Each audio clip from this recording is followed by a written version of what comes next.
आता पुढच्या महत्त्वाच्या बातमीकडे वळूया। भगवानगडाचे महंत नामदेव शास्त्रींनी धनंजय मुंडेंना क्लीन चिट दिल्यामुळे राजकीय वादाला तोंड फुटलेलं आहे।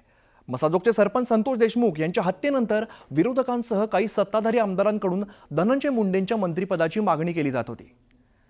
यावेळेला धनंजय मुंडेंनी भगवानगडावरती जात नामदेव शास्त्री महाराजांची भेट घेतली आहे। यावेळेला धनंजय मुंडे गुन्हेगार नाहीत, भगवानगड त्यांच्या पाठीशी असल्याचं ते म्हणालेले आहेत।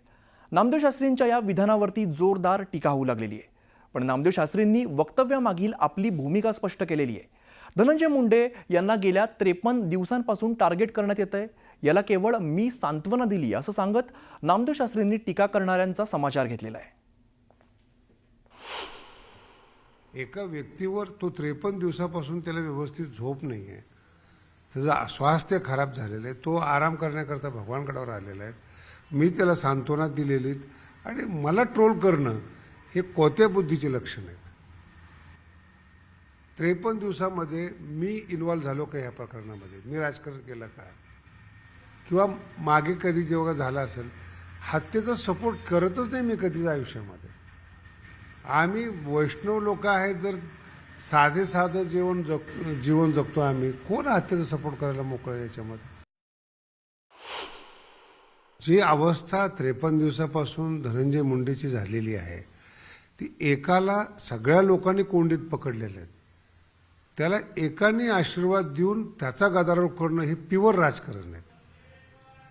हे काही समाजकारण नाही आहे। तो जेव्हा दोषी ठरेल, मुख्यमंत्री म्हणलेत, उपमुख्यमंत्री आहेत, आम्ही 100% त्यांना राजीनामा घेऊ किंवा त्यांना शिक्षा होईल, पण जोपर्यंत दोषी ठरत नाही तोपर्यंत तुम्ही कसं काय आरोप करता त्याच्यावर? तो धनंजय मुंडे या गोष्टी घडून आणतो, याचं पाप झाकवायसाठी पांघरून घेतो, पण गड सुद्धा कलंकाच्या बाजूनं घेऊन जातात। म्हणजे किती सोसलं, नामकं केलं, तमकं केलं, सोसलं, काय ते म्हणजे ते बोलणंच हे होतं। पुढं मी सत्याला गेलो, मग लोक मला म्हणायला लागले म्हणून मी म्हणलो, लोकांची भावना मांडली, हे म्हणजे हे न पटणारं होतं। मविया सरकारच्या काळातील विरोधी पक्षनेते देवेंद्र फडणवीस आणि नगरविकास मंत्री एकनाथ शिंदे यांना खोट्या गुन्ह्यात अडकवण्याचं षडयंत्र प्रकरणी सरकारने SIT स्थापन केलेली आहे। न्यूज 18 लोकमतने सर्वात आधी ते स्टिंग ऑपरेशन दाखवलेलं होतं। त्यानंतर भाजप नेते प्रवीण दरेकर यांनी विधिमंडळात अधिवेशनामध्ये हा मुद्दा उपस्थित केलेला होता। त्याची दखल घेत सरकारने SIT स्थापन करण्याचा निर्णय घेतलाय। या प्रकरणी मुंबई उच्च न्यायालयात एक पेनड्राईव्ह सादर करण्यात आला होता। या पेनड्राईव्हमध्ये एक स्टिंग ऑपरेशन होतं, ज्यामध्ये ULC घोटाळा हा ठपका ठेवत एकनाथ शिंदे यांना अडकवण्याच्या सूचना संजय पांडे यांना देण्यात आल्याचा दावा ACP सरदार पाटील यांनी केलेला होता।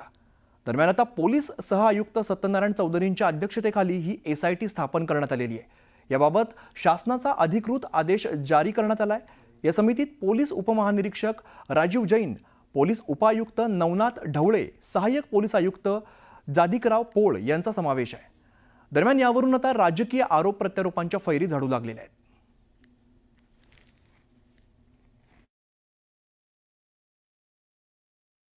जनतेसमोर सत्य आलं पाहिजे। जर अशा प्रकारे आमच्यावर एका बाजूला आरोप करता सत्तेचा दुरुपयोग, आणि तुम्ही सत्तेत असताना आमचा नेता ज्याच्यावर डाग नाही, ज्या चारित्र्य संपन्न नेता आहे, त्याला अशा पद्धतीने अडकवणार असाल, शिंदे साहेबांच्या विषयी काही षडयंत्र असेल, तर मला वाटतं दूध का दूध पाणी का पाणी झालं पाहिजे, आणि SITच्या निमित्तानं ते येईल असं मला वाटतं। हे सगळे बकवासगिरी असं माझा आरोप आहे। कारण आता SIT स्थापन करून जी काय चौकशी आहे ते करा, पण मुख्यमंत्री उद्धवजी ठाकरे असताना व्यक्ती द्वेष म्हणून कोणाच्याही विरोधात त्यांनी कोणतंही षडयंत्र केलेलं नव्हतं। उलट नारायण राणेंसारख्या एका राजकीय शत्रूचं मेडिकल कॉलेजची परवानगी स्वतः उद्धवजी ठाकरे यांनी दिली आहे। त्यामुळे देवेंद्र फडणवीस किंवा एकनाथ शिंदे यांना अशा पद्धतीचे षडयंत्र रचलं ह्याच्यामध्ये काही तथ्य नाही आहे। आणि या बातमीनंतर महाराष्ट्राची खबर बातमीमध्ये एक छोटासा ब्रेक घेतो आणि लगेचच परत येतोय। पाहत राहा न्यूज 18 लोकमत।